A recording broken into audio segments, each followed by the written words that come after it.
Mechanical drawing, blueprint your ideal design. Hello, everyone.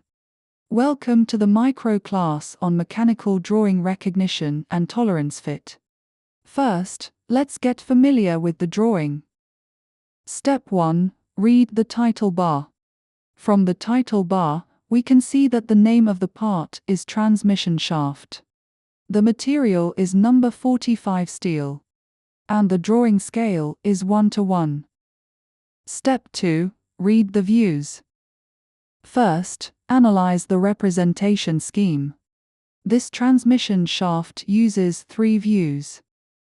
The main view uses a basic view, mainly showing the external structural shape of the shaft. 2 section views show the structure of the keyways. Next, perform a shape analysis. This part consists of several rotating bodies with different diameters. There is a keyway on the cylinders with diameters of phi 15 and phi 22. Step 3. Read the dimension markings. First, overall dimensions. The total length of the transmission shaft is 154, and the diameter is phi 30. Second, dimension benchmarks. The axial dimensions of this part are referenced to the right end face of the phi 30 cylinder. The radial dimensions are referenced to the axis of the shaft. Step 4. Read the technical requirements.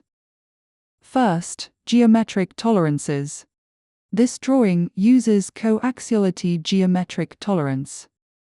Second, surface roughness. The drawing indicates a surface roughness RA value of 3.2 micrometers.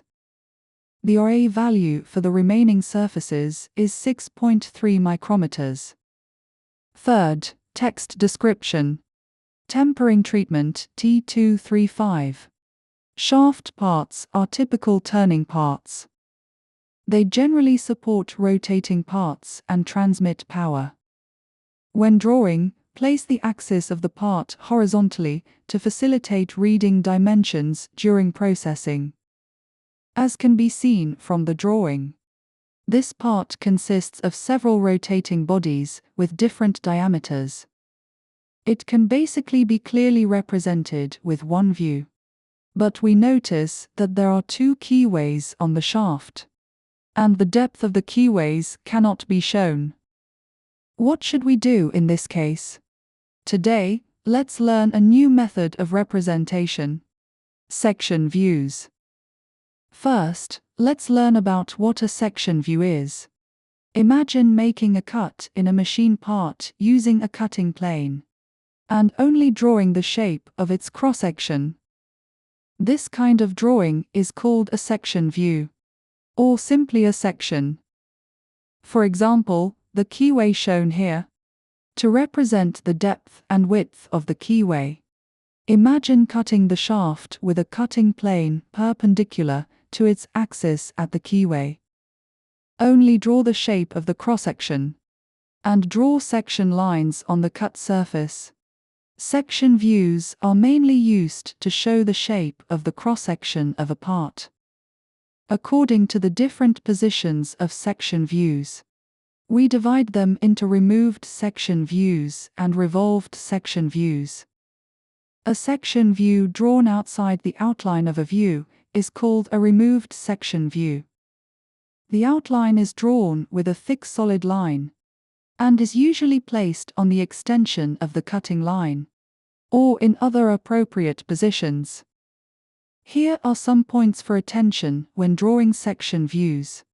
First, when the cutting plane passes through the axis of a hole or depression formed by a rotating surface, it should be drawn as a section, as shown in the figure. When the cutting plane passes through a through hole on the shaft, these structures are drawn as sections.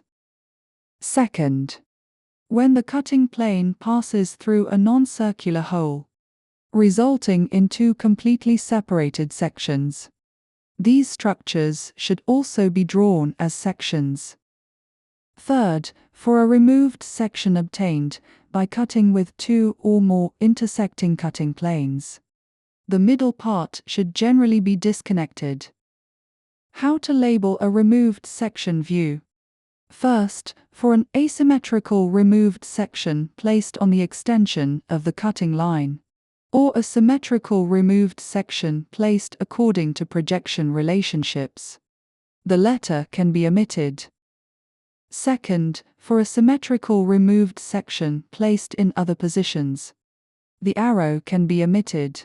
Third, for a symmetrical removed section placed on the extension of the cutting line, the labeling can be omitted.